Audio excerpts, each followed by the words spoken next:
Finally guys, after 4 months, no?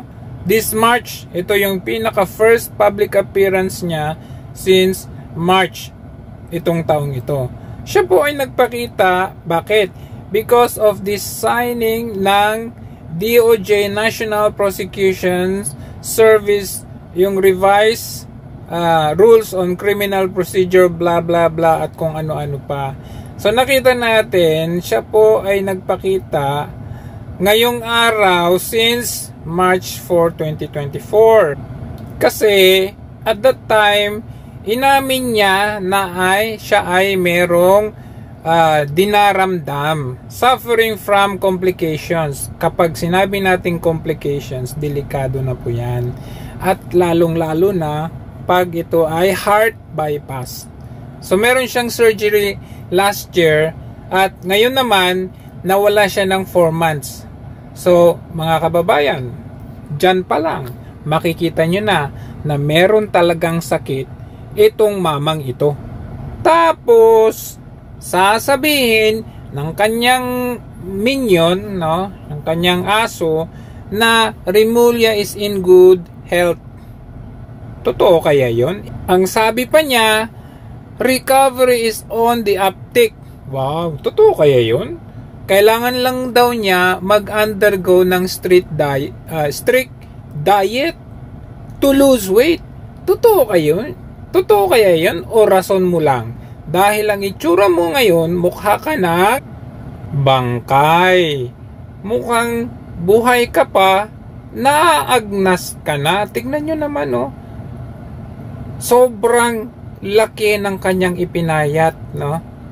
Mabuti pa itong si Marcos, medyo kahit bangag-bangag siya, kahit para siyang bangkay din na naagnas, no? Pero kahit papaano may laman-laman siya. Itong si Boying Remulla, nakita ninyo ang kanyang ipinayat. Yan, oh. Ganyan na siya, oh. Samantalang dati, halos wala na siyang leeg. Ayan, oh. Kita nyo naman kung gaano siya kalaki before. Malusog-lusog. Pero ngayon, sasabihin ni Clavano ay nag-fit na raw siya kasi ni-require ng doktor. Pero kung titignan ninyo, ang laki talaga ng ipinayat niya. At ganitong kapayat, no, may ibang dinaramdam pag ganito. Hindi po ito normal kung totoo. So, ang tanong, healthy ka pa ba, Sec Boying Remulla? Dahil kung hindi, abay panahon na para umalis ka na dyan sa pwesto na yan at yung Secretary of Justice na fair ang ilalagay dyan. Hindi yung kagaya ninyo na mukha yatang kinakarma na kayo. Kasi kung titignan nyo dito, mukhang siya na atang pinakapayat. Iba kasi yung slim and fit eh. Tignan nyo naman ang kanyang tsura. Siya na atang pinakapayat dito. Ito nagsisilakihan sila sa mga kinukurap nila. Pero siya, wala na. Mukhang sinisingil na siya.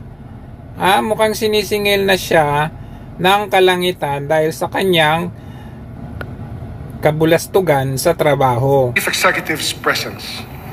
We also extend our gratitude to the Supreme Court, the Chief Justice, and all the Associate Justices for their support in consenting to the eventual transfer of the rules on preliminary investigation to the Department of Justice, in line with their consistent pronouncements that preliminary investigation is executive in nature. We have worked hard to make this possible, believing that these changes will significantly impact our criminal justice system. These rules will lead to a higher conviction rate, declog court dockets, and ensure a more streamlined justice process. The success of this initiative requires the cooperation of all stakeholders.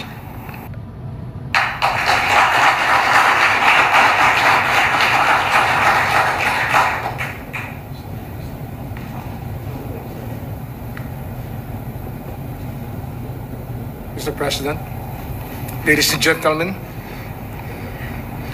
Today, we mark a significant milestone with the signing of the new 2024 Department of Justice NPS Rules on Preliminary Investigations and Inquest Proceedings.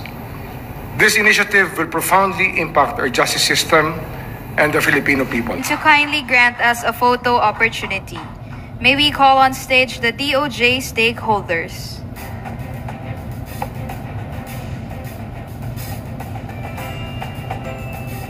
DOJ Undersecretaries and Assistant Secretaries, please prepare.